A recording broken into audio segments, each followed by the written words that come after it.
This podcast is for informational purposes only. Personal views and opinions expressed by our podcast guests are their own and not legal advice, neither health, tax, nor professional, nor official statements by their organizations. Guest views may not be those of the host. Hello, and welcome to AI or Not, a podcast where business leaders from around the globe share wisdom and insights that are needed now to address issues and guide success in your artificial intelligence and digital transformation journey. My name is Pamela Isom, and I'm your podcast host. We have another special guest with us today. That's Greg Sisson. Greg is a cyber executive. He's a U.S. Army veteran. Thank you for your service. He is co-founder and chief operating officer of CI-Discern. He's a friend. He's a colleague that I worked with at the U.S. Department of Energy. Greg, welcome to AI or Not. Thanks, Pam. It's awesome to be here. So let's talk a little bit more about you.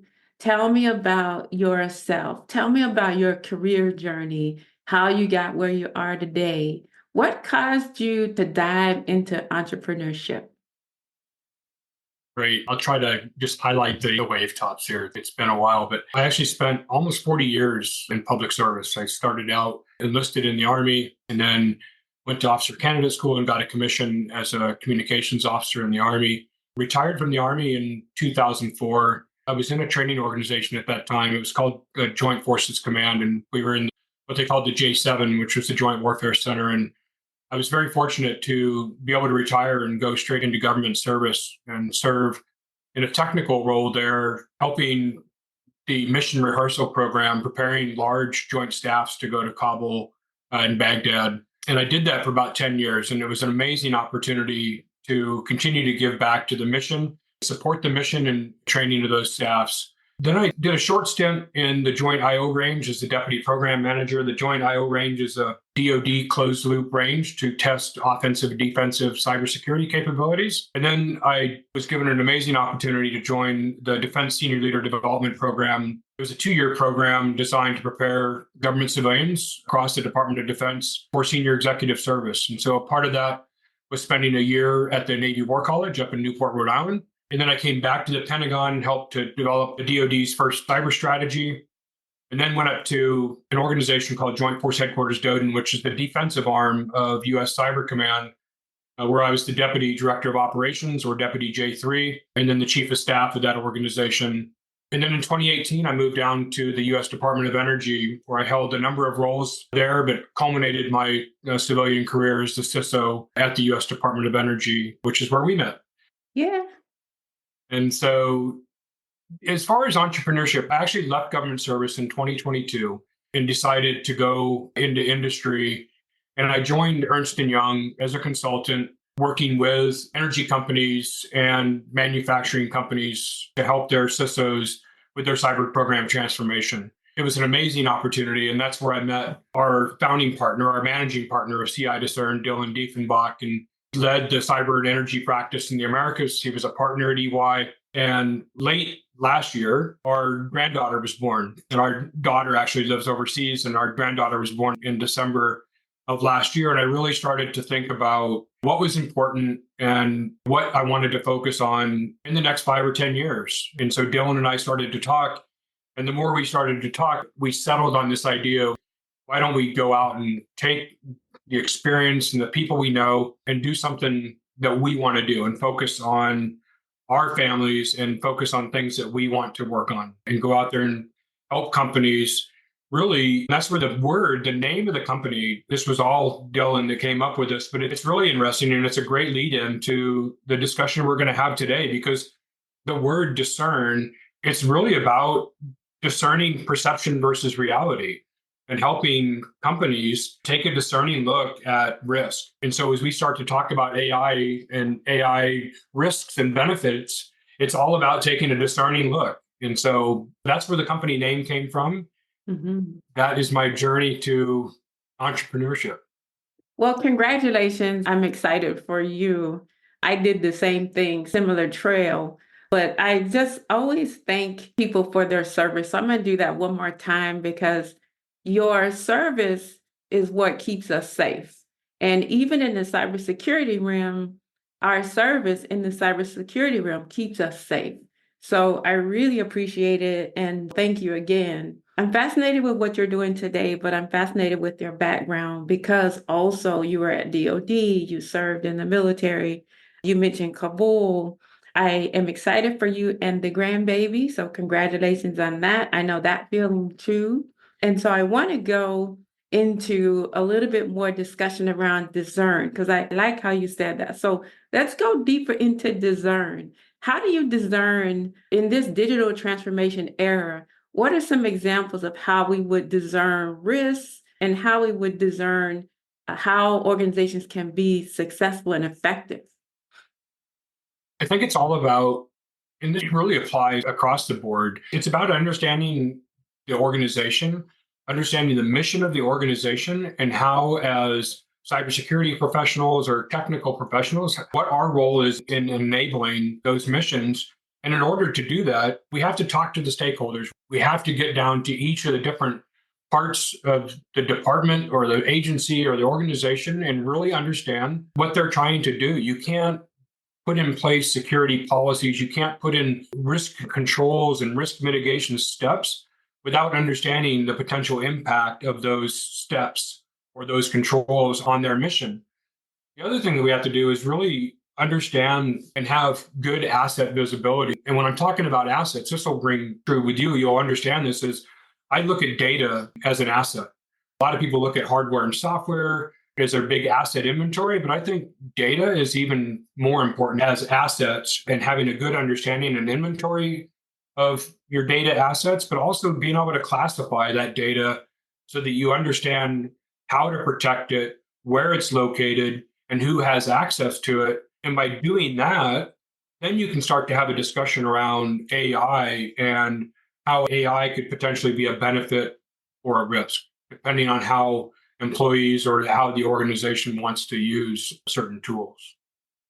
Yeah, I agree with that. You knew I was going to agree with that. So the biggest concern I have is, do we understand the assets? And I always talk about the assets. And I do think that data is one of the critical assets that can make or break an organization. From a privacy perspective, you've got to know who has access to the materials, who is able to get access because of AI, and then who's using the data to advertise. So nowadays, because of cookies and all this, people are able to get access to information, use that information, and make additional decisions that you probably didn't even think about, like advertising. So I do think that the whole data ecosystem is worth securing and protecting. And in order to do so, you have to understand the lineage, you have to understand the actors, you have to understand how they could potentially use it. It's a bit more complicated now than I think we thought about in the past. I think it was always there, but AI has elevated the concerns and the needs for a focus on data. And I think from a CISO perspective, which we're going to get into, but from a CISO perspective, CISOs don't always see data as their primary responsibility. From what I have been experiencing in the past, CISO think that the data is the responsibility of the chief data officer. So now I think that this has brought to bear that it is the cybersecurity leaders that literally protect the data, but the data officers help us understand where the data is and the lineage of the data and what are some good practices to put in place to help to protect it. But the two work together. What's your perspective on that? Absolutely. I mean, that's a hand in glove relationship. And most organizations don't have a chief data officer. So who is going to do it if the CISO is not looking at it? And if you look at the cybersecurity triad, the confidentiality, integrity, and availability, all of those things are based on data. All of those things are talking about the confidentiality of data and maintaining the integrity of data, and then the availability of data so that people in the organization can use it for the purpose that it was intended. So yeah, I think when we look at it from that perspective, CISOs absolutely have a responsibility to protect it. But it's a huge benefit to have a chief data officer, somebody that really understands data and can help you from a management perspective and helping to educate the users in the organization about how to classify their data, and then working with the CISO how to put controls in place around that data to protect it, but also make sure that it is available if needed to third parties and to other organizations that need it. So yeah, I think it's a symbiotic relationship and an important relationship. And I think that chief data officers, their position in the organization probably needs to be raised up now with AI and the implications around potential for data loss and those kinds of things. I think organizations need to go back and relook at their data loss prevention programs and the controls they have in place around data loss, now that we have tools like GPT and those kinds of things where there is a greater potential for data to leave the organization without the CDO or the CISO knowing about it. Yeah, I agree with that too. So the data breaches, I was just in a discussion recently, and we were talking about the elevation of data breaches and how it's occurring more and more, and that sometimes it's becoming so common until organizations are looking the other way. And there was an experience just recently with one of the mobile carriers, and we found out about it a little late, if you ask me, a little late when finally informed the public about it. And so I am concerned that we need to pay attention to data breaches and inform consumers that this has transpired sooner in the process. And so that's one of the concerns that I have. And I think that I get it, Greg, that this happens because you want to try to get your fundamentals in place first. So when people start calling about their information, that you have a response that you can provide to them. But what's concerning is it was late when we got informed. And so how do we protect ourselves? So yeah, you have the insurance that you're going to make available. My concern and what I'm hoping that the CISOs and the folks that are involved with digital transformation in general, that we understand that information travels quickly and organizations don't need to look the other way. We need to be transparent. We need to be forthright and let consumers know that these breaches have occurred, and breaches should not be the norm. So we need to be doing everything we can to prevent these from happening, to monitor data loss. And that is why I think it's so good to have you talking with me today, because that's one of the concerns that I have. And one of the things I really am concerned that the breach of information is sort of getting, oh yeah, that's normal. And it shouldn't be normal. What's your perspective on that? Absolutely. You talked about getting information out and being transparent. I was always a firm believer and was trained that it's much better to get facts out quickly when you have a breach, because otherwise people are going to make stuff up and they're going to make assumptions, and then you're going to have to recover from those assumptions. It's just going to be harder from a public affairs perspective, from a potential reputational loss, reputational risk perspective, and everything else. So yeah, I'm a firm believer in getting facts out early and often, trying to get ahead of perceptions and those kinds of things, because it's just going to make it worse for you in the end. You're going to put more work. You're thinking you're giving yourself time to prepare and all this, but in the end, it's going to be worse, and you're going to take more time and more resources to respond to things that you didn't want to respond to versus what you could have done by just putting out facts early and often to the media in the case of a breach. Okay, so here's a question. So by you being a seasoned CISO, tell me what you see as the benefits and risks that CISOs face. And we talked about it a little bit, but I want to go a little bit more into the AI era, this digital AI era. So what do you see as benefits and what do you see as risks?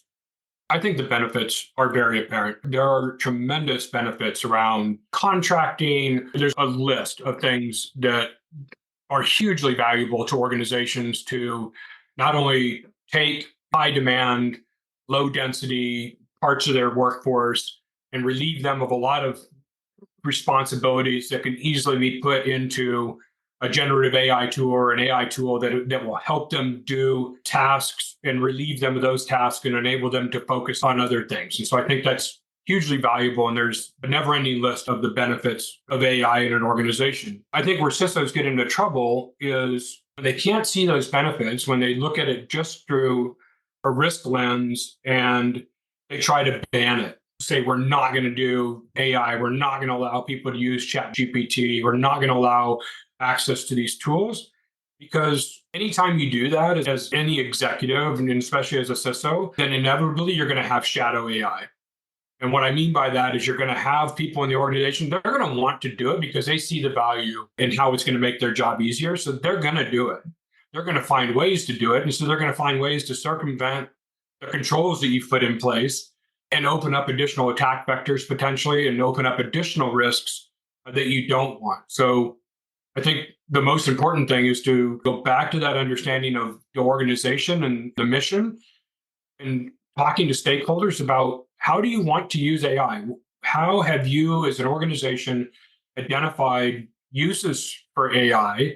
Now let's have a talk about the risks associated with that. And then how do we put controls in place to enable you to use AI? It's similar to the discussion we've always had about personal email and some of those other things that potentially introduce risk into the organization.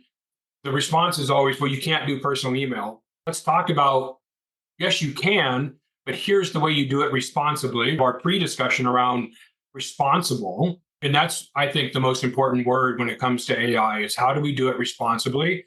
And we look at it through a security lens. I like that. I think I heard you say, be more collaborative and be more transparent. I said, you want organizations and the CISOs and the organizations to be more collaborative with the stakeholders, be more transparent, and include them in the decision-making process as far as how we use AI. And I think I also heard you say, which I agree with, I also heard you say, let's be more open about discussing the risks. So let's discuss the risks, let's discuss the concerns, and let's come up together with an approach for adoption of AI within the organization. I'll tend to process what you're saying and then translate it in my own speak. So you just tell me if I'm putting words in your mouth, but that's what I heard. And I think that those are excellent points. Did I miss anything in what you were saying there? No, I think you captured it. And the other thing that I think we have to go back and look at, we talked about going back and looking at data loss prevention. I think we need to take a look at all of our policies to make sure that we've now addressed AI and the use of AI in all of those policies, because there's policy implications throughout the organization, and especially around training and awareness. I think that employees, all they most look at what's the benefit? How am I going to be able to do my job better? And they don't necessarily look at the risks. They don't necessarily understand how an adversary can now use this to exploit vulnerabilities or take advantage of something and introduce risk. And so I think training and awareness is a big deal. And having somebody like you that has a background in AI, that has expertise in this area in an organization to work with when you're developing your cybersecurity training and awareness, because training is so important. I was just reading an article this morning, and hopefully it doesn't take us off track, but around what the states are doing to prepare for the elections. And I read there was an article in CyberScoop around what Arizona and Minnesota are doing to train and exercise their election officials to make them aware of how to identify deep fake videos, how to identify social engineering that's being done using artificial intelligence. And I think I applaud those two states. I hope other states are doing it. And I hope organizations are doing it, because it's going to take training and exercises to get people to be aware of what the risks really are, Mm-hmm. and how they can still benefit from it at the same time, protect the organization and protect their personal information. Yep, I read that article too, and I was actually happy to see it and to know that that's going on. And I also felt good seeing that, because that's part of what I'm trying to do with my training programs is I blend AI and cybersecurity together, and that's on purpose, because they go hand in hand, just like data. There's AI, there's cyber, there's data. They all go hand in hand, and right in the middle of that is human beings. So in the training programs that I have, we go over these things. Yesterday, I was in a discussion, Greg, and I was talking to people about deepfakes and how they aren't always bad. If I'm using a deepfake that translates something that I've said for an international audience, that's a good deepfake example. But we always hear about the scary stuff. So I try to help folks understand the benefits and the risks, as you talked about, because there are benefits, but we can get overwhelmed and inundated with the scary stuff. But there's good and there's also not so good. And people are just people. If people can can misuse something, we're gonna do it. So the wheat and the tares, they grow together.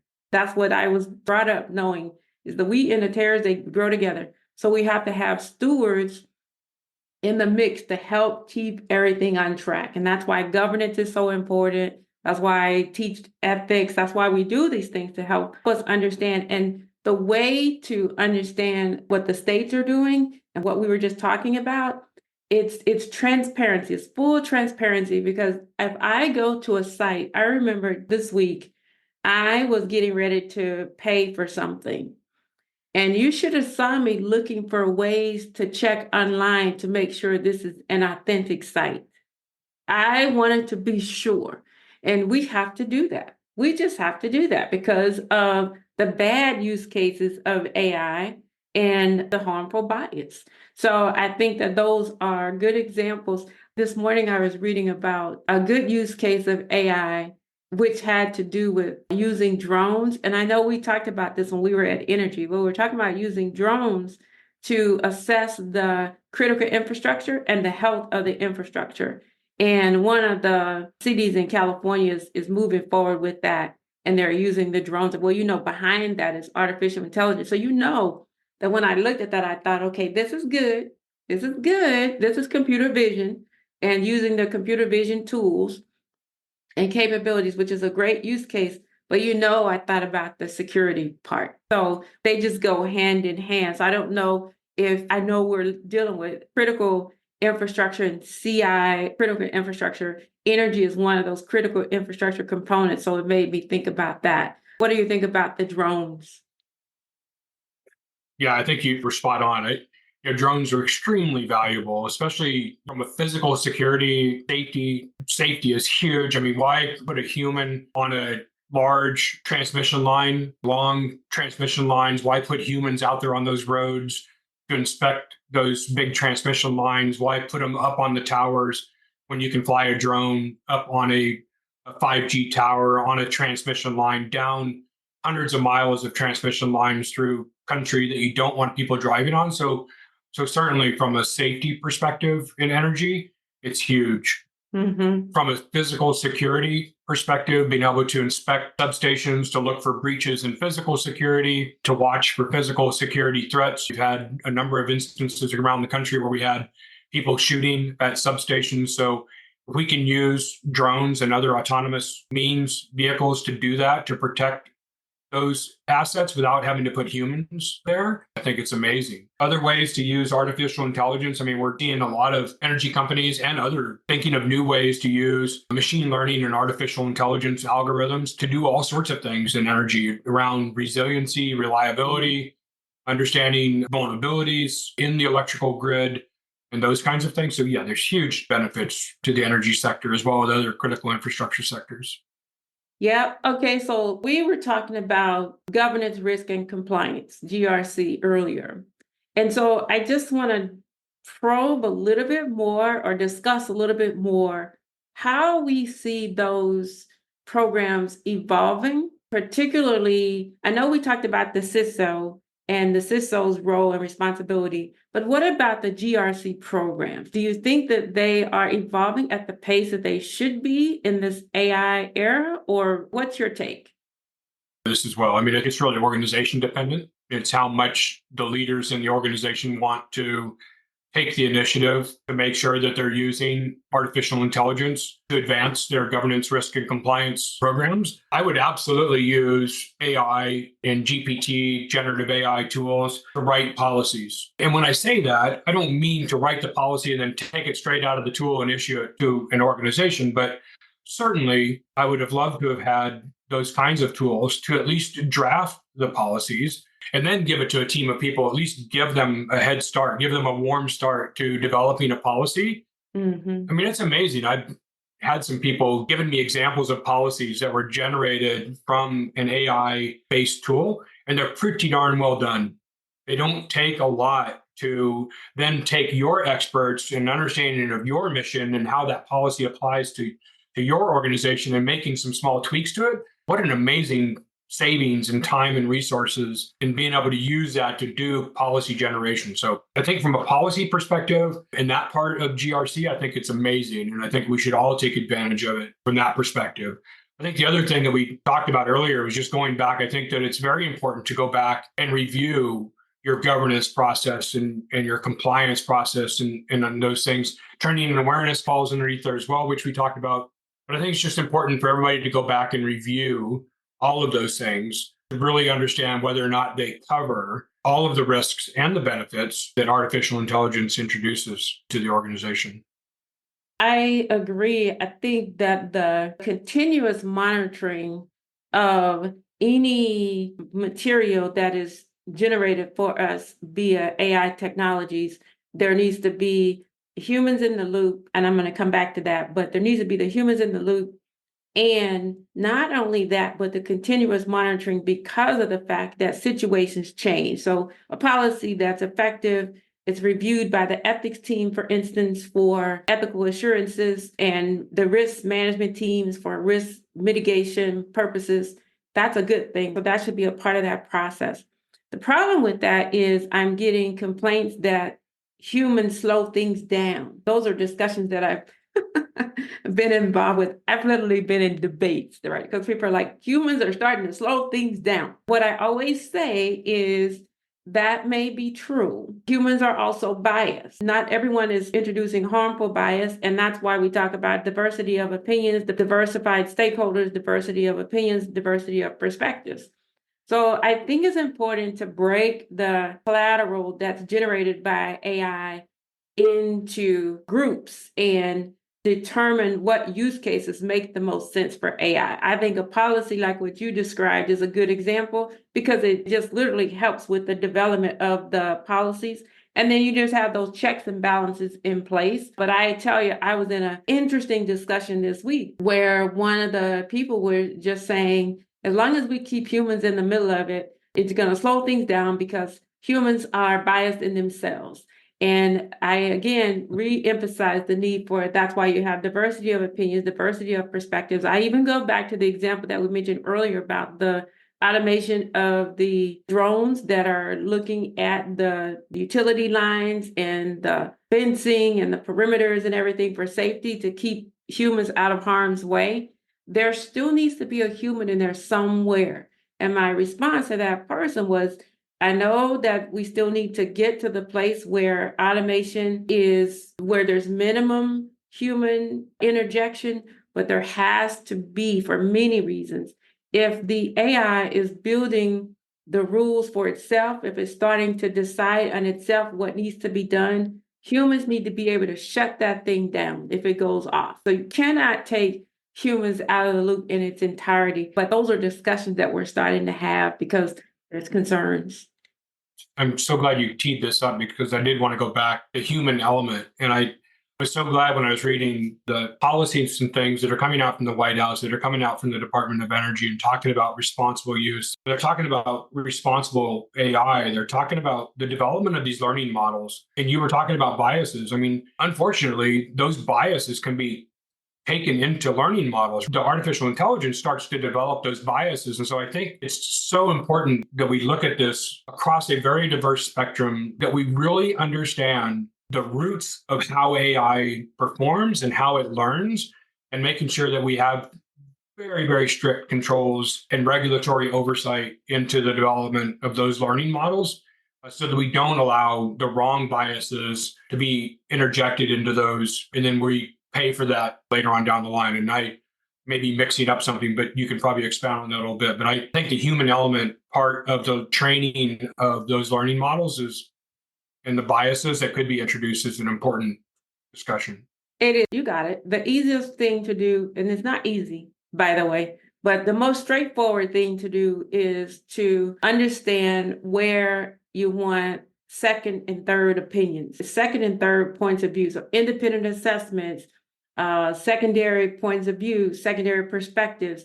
That is what we need, because that independent evaluation helps with the understanding everyone has biases. The independent perspective says, well, did you consider diverse situations? Did you consider this? Did you consider that? So that brings that perspective, and you can automate that. You can automate it. The thing for us to do is to be stewards about when does automation make sense. Also be good stewards about AI. What use cases make the most sense for AI? So what are those risk categories? So starting to get an understanding from an organization perspective, what are the risk categories for AI use cases? What makes the most sense? What use cases fit within those risk categories for my business? And so that's what we do, right? We're trying to help organizations understand this. You've got to understand that. And speaking of that, I was looking at the report that was published by the Department of Energy, and they speak to different risk categories. So they did this AI summary assessment report. They created this report, which is based on the executive order on artificial intelligence. They have 4 risk categories. And one of the risk categories was compromise of the AI software supply chain. This sounds like you, because when we worked together at Energy, and I know it's been a minute, but I remember things. I remember good experiences. So we always talked about the supply chain and the supply chain risk management. I'm very particular about the data and the supply chain for the data, and now the supply chain of the AI models. So if you think about OpenAI and open source models, that's a supply chain. That's a part of that supply chain that's very vulnerable. So I noticed that they had this risk category number 4, compromise of the AI software supply chain. And what they look at, in addition to the supply chain, is the critical infrastructure and the cybersecurity risks associated with critical infrastructure like energy. I wanted to know and get your perspective on the executive order and then that report. What's your take on the supply chain management in the era of AI and cybersecurity? I think it's analogous to the work that we're doing around a software bill of materials, around SBOM, and just really understanding. I mean, it goes back to the development of these language models and those sorts of things, and how we're protecting those language models as it goes through the supply chain and the development chain, and how are we protecting those from being compromised? You might start as one thing in a language model, but if an adversary is able to access that language model and change it from what it was originally intended, then we've got some serious issues from a risk and safety perspective. I think it goes back to software bill of materials. If it's a bill of materials, it's a supply chain risk mitigation around the language models and how these AI tools are developed, and how we're putting controls in place to make sure that what it was intended for when it was released by the developer, as it's taken through the development lifecycle and actually put into the procurement lifecycle, how are we protecting those critical elements to make sure that they're not changed in any way for malicious purposes? That's my perspective on it. I mean, there's much more to come from a supply chain perspective, but I do think that's the most important part of it, and that's my understanding of it. And one of the things, and I agree with you, I'm with you 1,000%. So one of the things I'm thinking about as we're talking about this is I have solar on my home. So I have the traditional solar panels on my home, and we have a device where I can monitor the consumption and how much we're pulling from the grid versus how much we're pushing to the grid. In the day and time of AI, there's some AI in there getting me this real-time information and making predictions for us and how to better do some things so that we're pulling more from the sun and less from the grid. And so in the day and time of digital transformation, cybersecurity, adversarial AI, the adversary could look at exploiting my process in order to get to many user accounts at the utility provider. And so I think these are the types of things that one might think is way out there and unlikely, but that we have to guard against. And so I think even without thinking about it, if you go back to the cybersecurity fundamentals, be careful about your passwords, be careful about where you're leaving information. Cybersecurity basic hygiene will help protect instances like that. But in the day and time of AI, this type of information is vulnerable. I think it's a part of the threat vectors for adversarial AI. So just wanted to add that. Yeah, you're spot on. Okay, great. Yeah, keep me straight. Okay, so now I want to know, we're in the portion of the discussion where we're about to wrap up. I want to know, first of all, is there anything else that you wanted to talk about, to discuss? So let me ask you that first. I don't want to get into, so there is one other point. So I don't want to get into the scary part of AI, but I do think that organizations, it's part of their training and awareness for their workforce is to really understand how an adversary can use AI because it is important. I think that's an important way to train your people to understand the risks that they could introduce to the organization by making them understand how an adversary could use AI, especially when it comes to using artificial intelligence to do open source intelligence gathering and social engineering, and how much more effective a phishing attack could be if an adversary used AI tools to do that social engineering and that campaign development for phishing.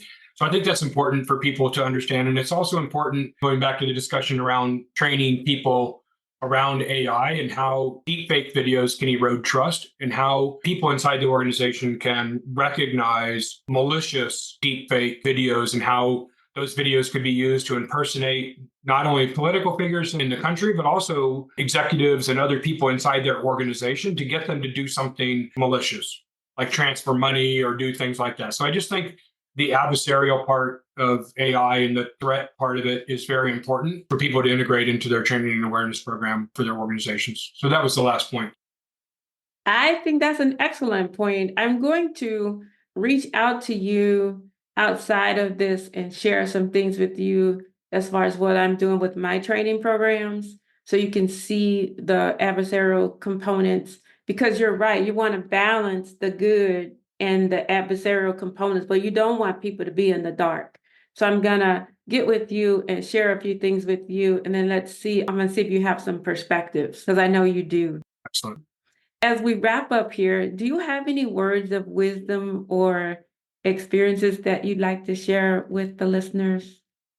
I do. And I thought about this a little bit. I think it's just really the basics that we kicked off with. It's knowing your mission, knowing the organization, understanding the benefits and the risks, communicating those to the people in the organization, and working with stakeholders and collaborating with stakeholders. This is a common thing that are talked about with security professionals is don't be the office of no, N-O, but instead be the office of K-N-O-W. Be the office of no.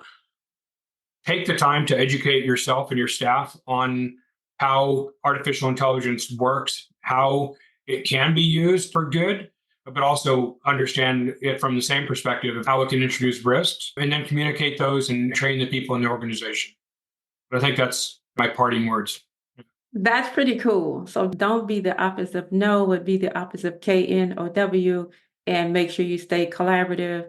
That is just powerful. And I do think that I really appreciate the fact that you pointed out that we want to focus on also the benefits, and don't make it a tool that is not permitted within the organization, because you see the stats. I see the stats out there.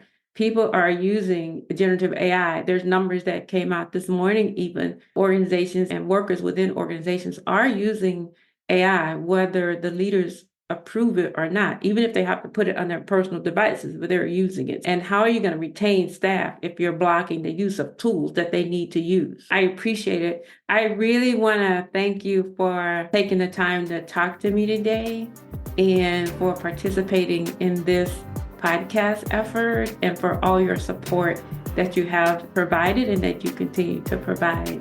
I appreciate you very much so, and I want to thank you for just being here. Appreciate you too. And our friendship goes back a number of years. And so the help you gave me when we were thinking about starting a company, I absolutely appreciate your guidance and your wisdom. And thanks for inviting me today. I appreciate it. I enjoyed it. The time flew. So it must have been a good conversation. It's a good conversation.